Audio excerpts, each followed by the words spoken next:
There's a doctor now. Dr. Dorio, would you like to come up and tell us why healthcare should be an election issue?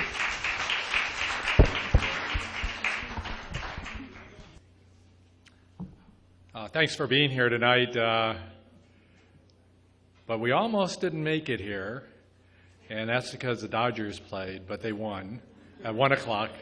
And if the game were at 5, Al, we'd be just rushing in the door, maybe right now. So when I came in the door, I saw Cam in the aisleway, and I gave her a hug and whispered in her ear, "Don't ask me a question."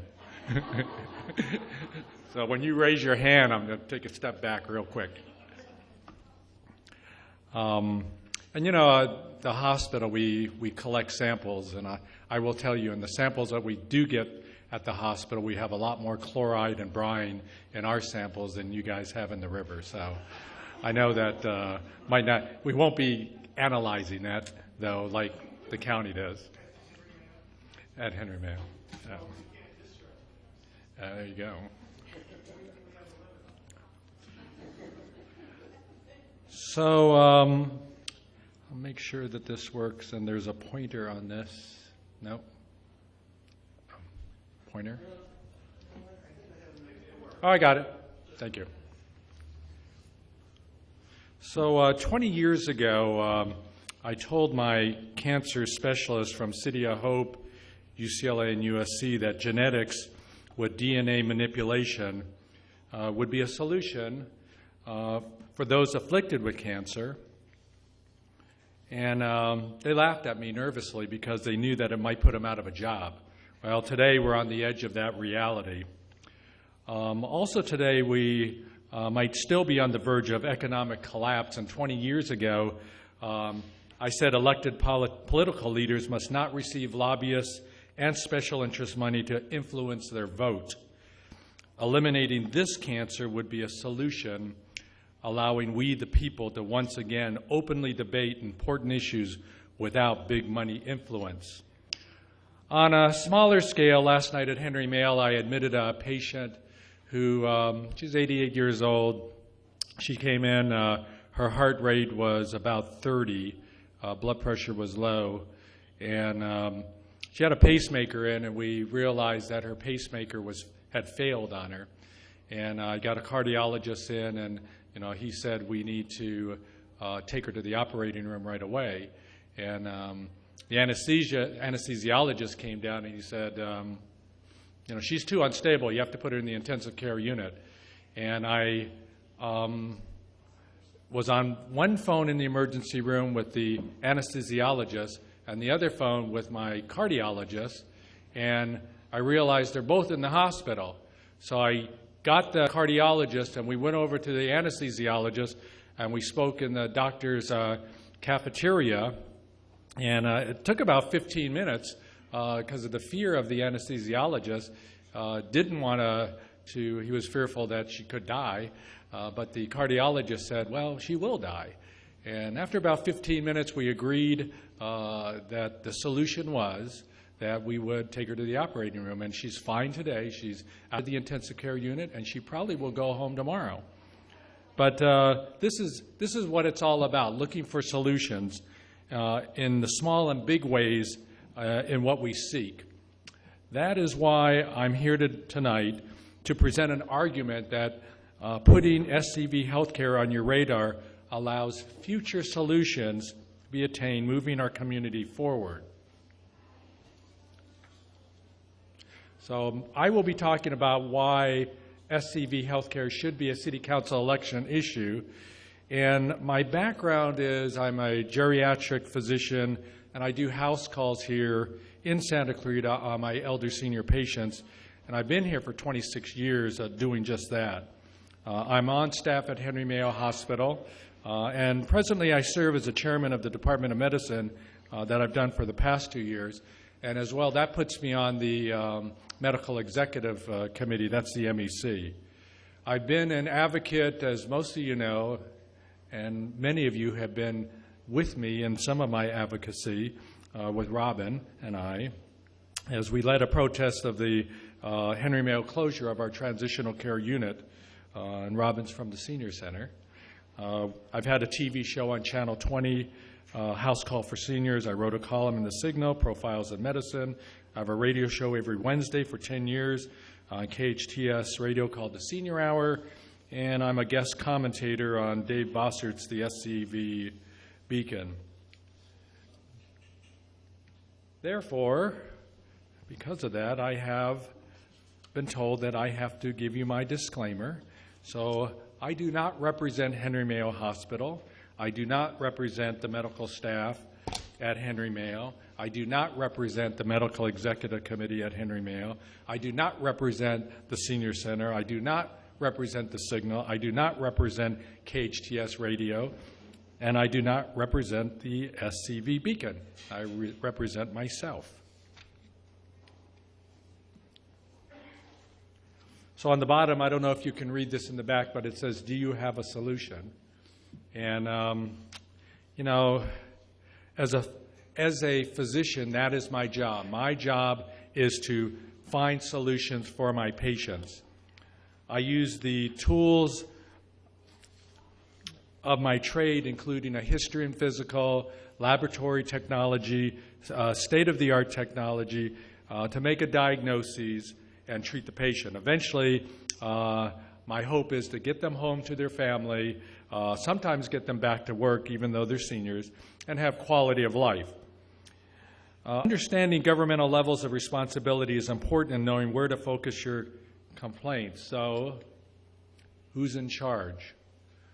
On a federal level, and this is very simplified, and this is pretty much off the top of my head, Medicare and Medicaid are the programs that exist. State level, Medicaid is Medi-Cal, and the state also is in charge of insurance companies. County, mostly the clinics and teaching hospitals, like all of you, UCLA and USC. And the city of Santa Clarita has their programs also, and it's Heroin Kills, Blue Ribbon Task Force, Teen Drinking and Drug Use, the Sheriff's Stop Program, which I used for many years. It was where you could, if somebody were recklessly driving around you, you could report them immediately. And I had my phone set up, fast dial. I could call the sheriffs and the number. You had to hit a few numbers, and that was great. So when I saw somebody, first thing registered, get their license plate, and I would call it in, and you know, I'd feel relief because many times the sheriffs would call me back and say, you know, thank you for your report, and sometimes even say we got the person and we're sending them to rehab or something to make sure they don't do that again. But can't do that now because can't drive using a cell phone. So that became a problem. So the big thing with the city, though, is they do have the free senior bus rides, and I think that's been just a great asset to our seniors. Therefore, this talk is not about Obamacare. So I want to make that very clear, although I initially read the 1,900 pages of the initial Senate and the law that was put out. When it went up to 2,200 pages, I thought, nah, it's getting a little bit too complicated. So as a geriatric doctor, I will focus on our elder senior residents. As it says, they will be the most consistently growing population in our valley. Right now, it hovers around 20%, and it probably will continue to grow. And as most of you know also, physical health plus mental health equals quality of life. So, some senior quality of life needs I've listed here, which when you're younger, you really don't think about a lot of these things. As you start getting older, you start facing the heroic everyday waking up and trying to make sure you're alive and that you can survive the rest of the day. And some of these things, like I said, I don't think about every day, but I think our seniors do, and I am a senior. One is access to physical and mental health services. adequate 911 response. And I am getting disappointed in that response. They had a lot of controversy in Los Angeles. I think even the fire chief might be fired over this, about the timing of 911 calls. But for our seniors, it's starting to get catastrophic. One of my patients, when you call 911, they come, pick you up, bring you to the emergency room. If they discharge you from the hospital, then they send you a bill for the 911 call. It's automatic. And our seniors now have to sit at home, ask themselves the question, do I call 911? Will I be admitted? And they're afraid of doing that. I don't know how many people in our county may have passed away because of this absurd law. And, you know, I've had a solution to that in the past because they come to the emergency room and the doctor, I think, easily could have a checkbox, and if he checks off that the 911 call was legitimate, then it's okay. They don't get a bill. But I just cannot have my senior patients making that decision. It's not really up to them. Sometimes, you know, it's not for a legitimate reason, but, you know, I'll tell you, almost all the time it is. So we need to change that. We have to protect the seniors from unscrupulous agencies. We have to assure that they live in a safe environment. They're not economically threatened by the homeless. They're able to see, hear, and chew, and I put that in there, and I think all of you have heard me say this, that Medicare does not cover glasses, hearing aids, or dental work. And that's another absurd problem that we have in this whole system. I mean, how do you have quality of life if you can't do any of these things? So, and I know the cost of Medicare now. I know there are problems with it. But to be honest with you, there is a lot of waste. And there is a lot of confusion, and we need to change that. But I know there's also room to find ways to make sure they can see, hear, and chew.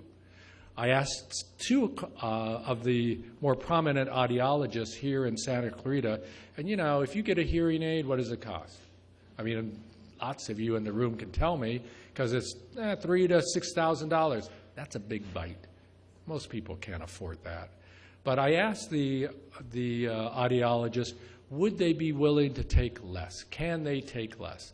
And you know, I threw out a number, $500, and you know, both of them said they could do that. Why? Because the volume would increase. And I think, you know, this cell phone cost me $200. Now, whether it's subsidized or not, I don't know. $200. Now, there's a lot more in here in the cell phone than in a hearing aid and 2 hearing aids. And I'm just not sure why right now we haven't rectified that. But of course, we all know the answer to that. That as our representative come here, and since he comes on our radio show, I don't harass him, but I ask him always, what kind of insurance do you have? And of course his response, he's honest. I have Anthem Blue Cross. So I looked it up, and he and his wife pay $1,400 per month, but it's subsidized, so they're paying less than $400 a month. And I don't believe they have a deductible either. So they don't have to worry about their hearing aids, their glasses, their dental work, any of that, while the rest of them do.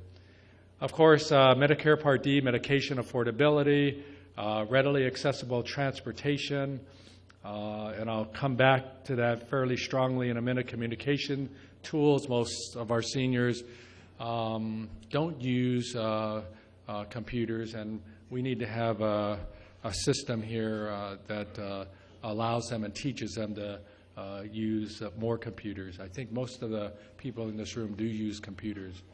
And then, of course, care during a disaster. So with the City Council, as you know, there's been a lot of controversies that they've played a role in.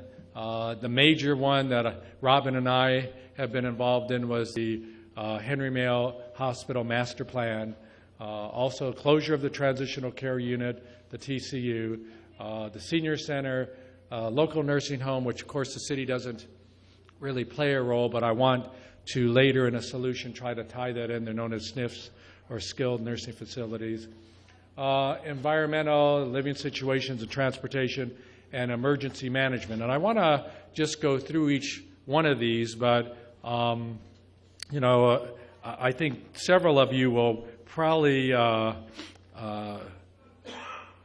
feel that I'm going to, in my columns, write about Henry Mayo Hospital. Well, there are problems there, and I'm not here to talk negatively about the hospital. Last night, we saved a patient. If that hospital weren't here, that patient would not have been saved. We have the doctors, we have the facilities, we have the people doing a job here. I love the hospital. I love the people working there. I think accountability is important, whether it be for city council or those doctors and administrators who are there.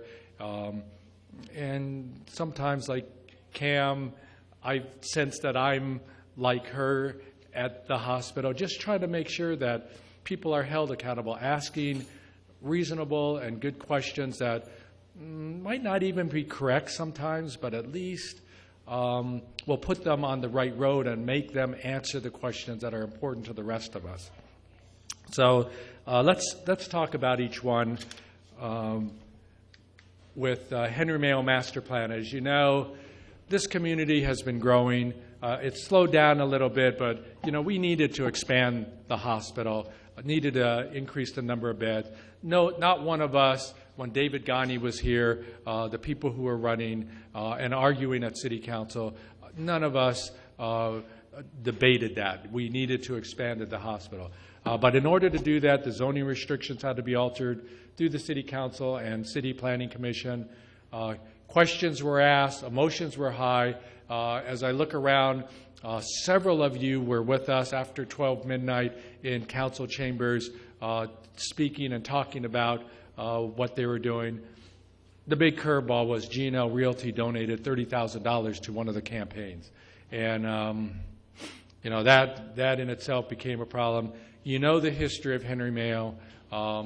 In the early 1970s, land was donated by Newhall Land and Farm to the community.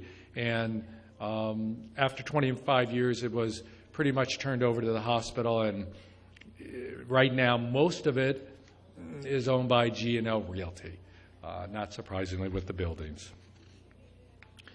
The other topic was closure of the Transitional Care Unit. Transitional Care Unit, that, as I've always mentioned, was used as a stepping stone for our seniors. They'd be in the hospital, ill. They would not be able to go home yet, but it would allow them to recuperate in an area of the hospital, and instead of going to a nursing home, they were allowed to stay there. That was closed. We protested. Probably a third of this room, I think, were there holding picket signs with us. And I'm proud of that we kept it open an extra 19 months, but pretty much business ended up closing it.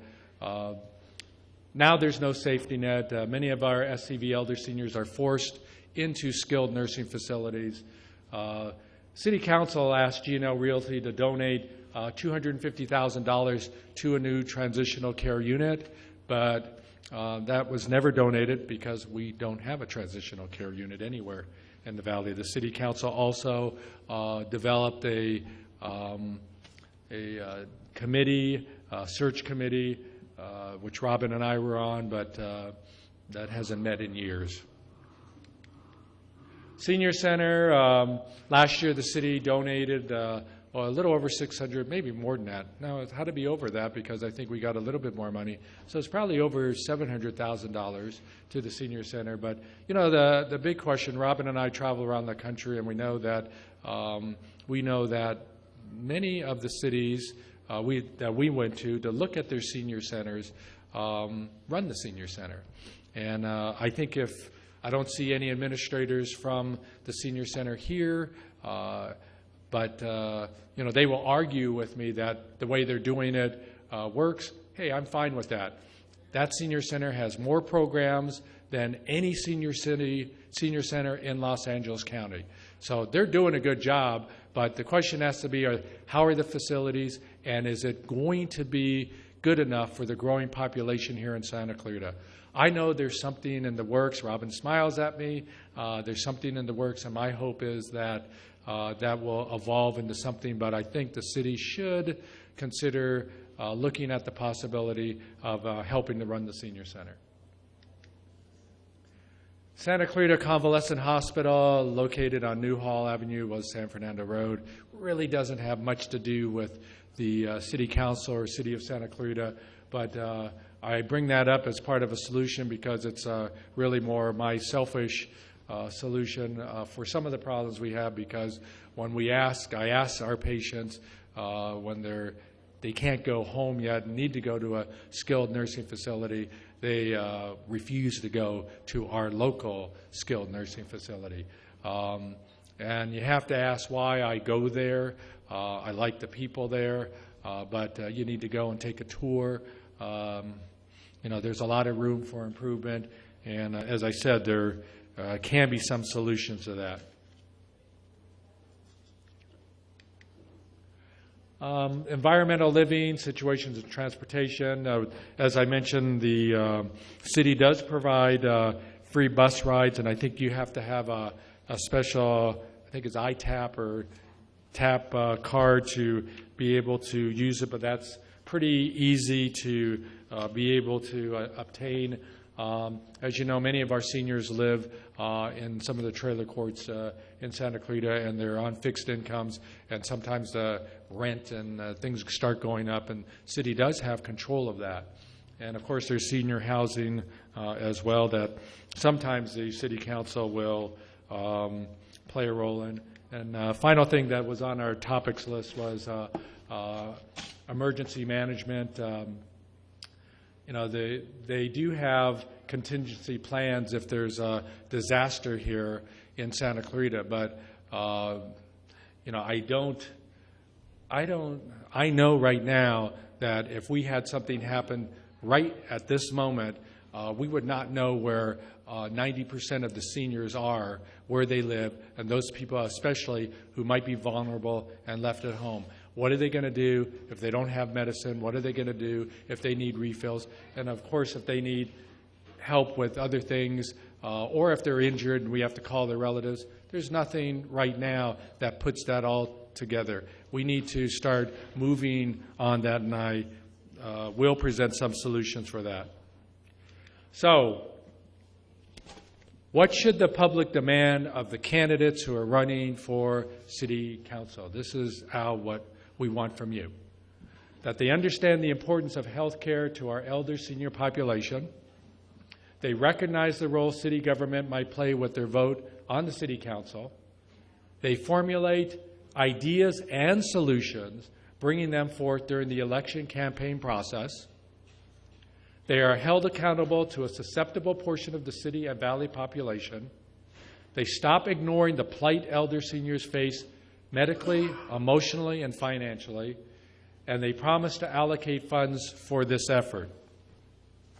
Now that's my list. I'm sure there are many others, but these are the questions that we want to start making sure that we ask each of the candidates. And there will be debates coming up, and I want to make sure that in going to these debates in the past, I have not seen health care being a major problem. When it came to the transitional care unit, it was brought up a little bit, hospital brought up a little bit, but it needs to be an issue.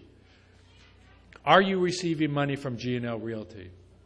What is your perception of the role City Council plays in SCV healthcare?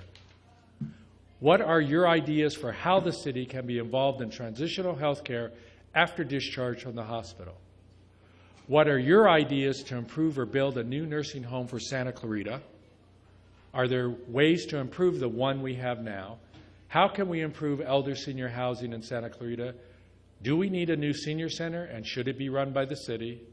In a disaster, what role should the city play in assuring elder seniors are safe? Are you willing to have a city Department of Senior Affairs coordinate quality of life issues and bring all resources under one roof? So as I mentioned, for 20 years and more as a physician, my job is to come up with solutions. So here are my solutions to some of the problems I have brought up, with the hope that the candidates will also discuss some of these issues, but also you in the audience will look and think about what else we might be able to do. Transitional care unit.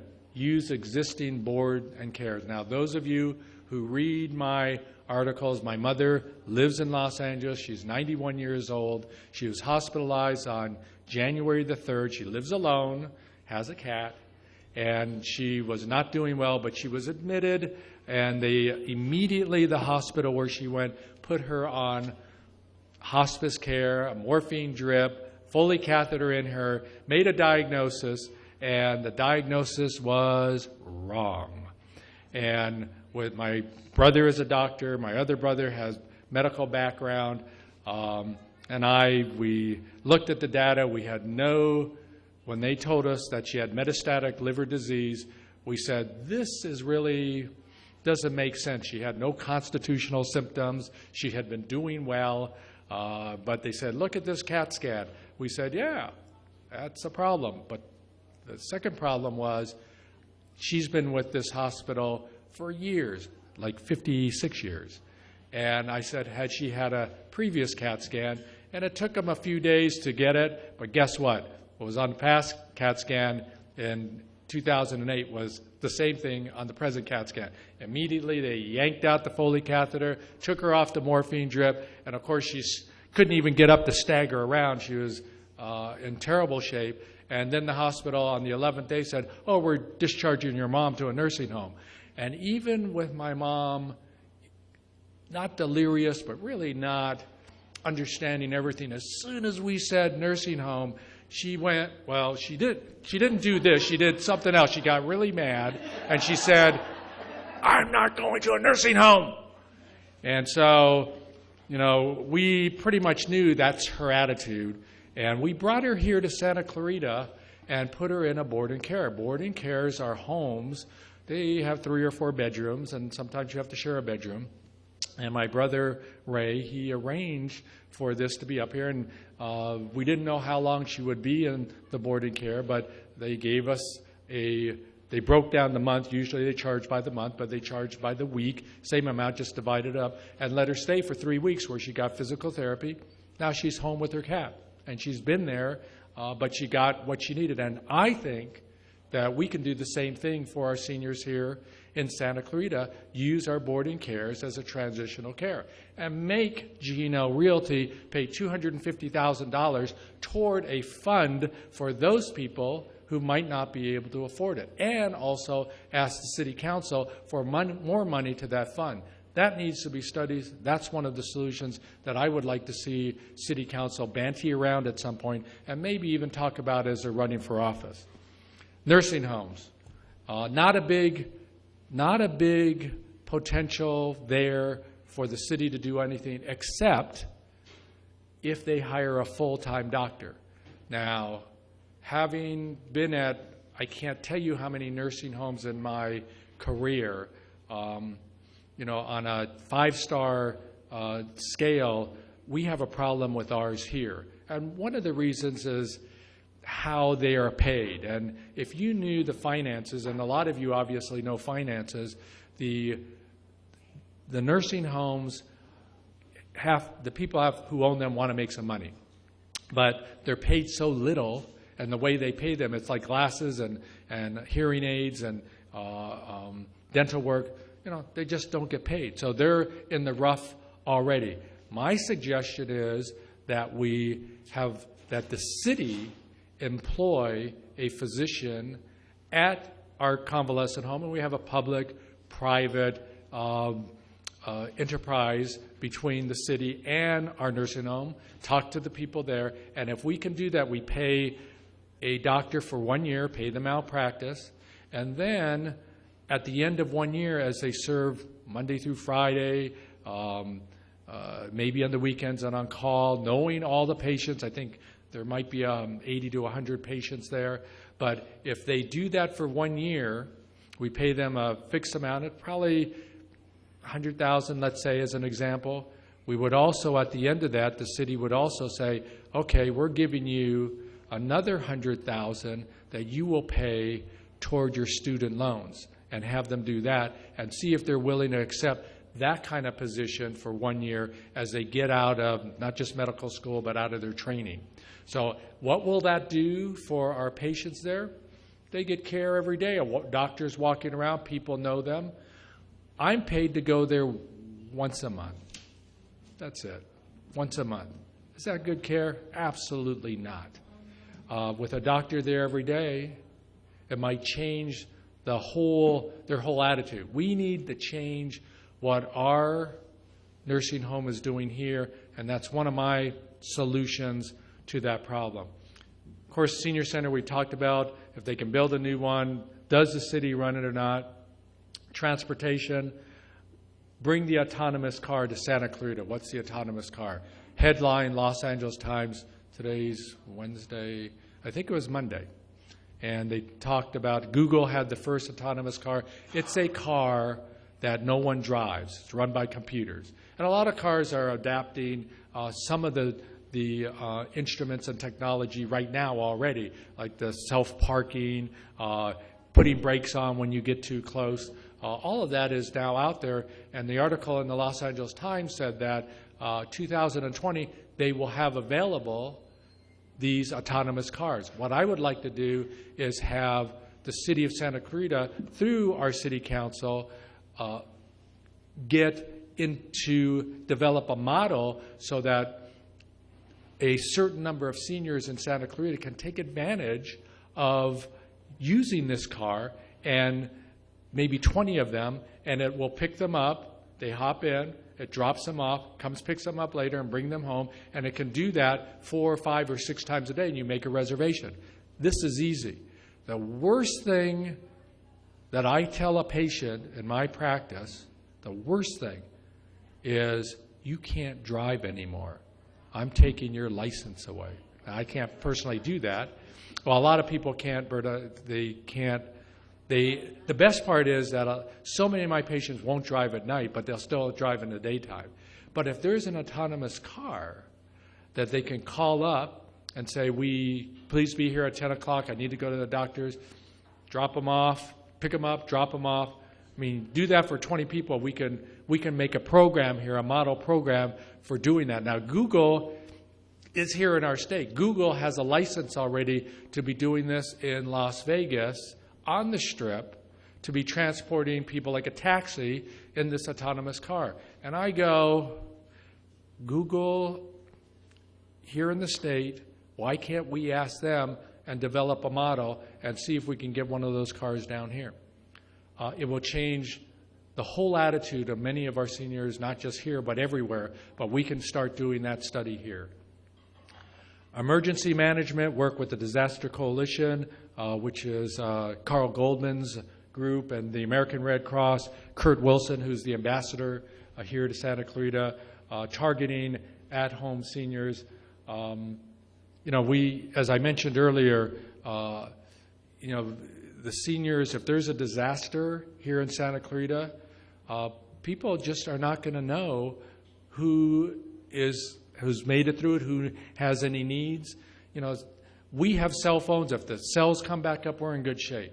But many of the seniors don't have cell phones, don't have computers. We need to have them located so that we have groups of people, maybe just within your own community, because most of the people don't live in nursing home, board and care, assisted living here in Santa Clarita. Most of our seniors live in their own home, live in an apartment. And we need to be able to locate all of these people and make sure that they are okay. And then coordinating the city and developing a city department of senior affairs. I think the county and the city of Los Angeles have a council on aging. And, first, aging just bothers me. It just makes it already seem old. But I do think that we in Santa Clarita can have a senior affairs department that will do oversight of a lot of this so that we can improve the quality of life and bring the resources under one roof.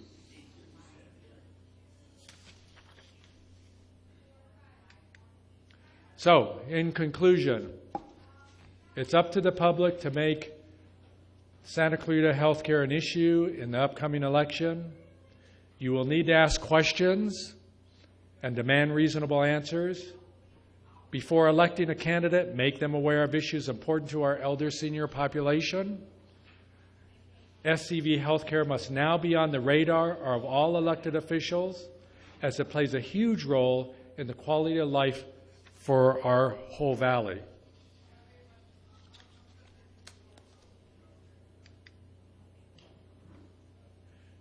And for those of you who cannot read that, in the back, it says, "It's his knee. Get the gun." Solutions are out there. Not all of them work, and some of them are horse sense. But it's time to start searching for those solutions now.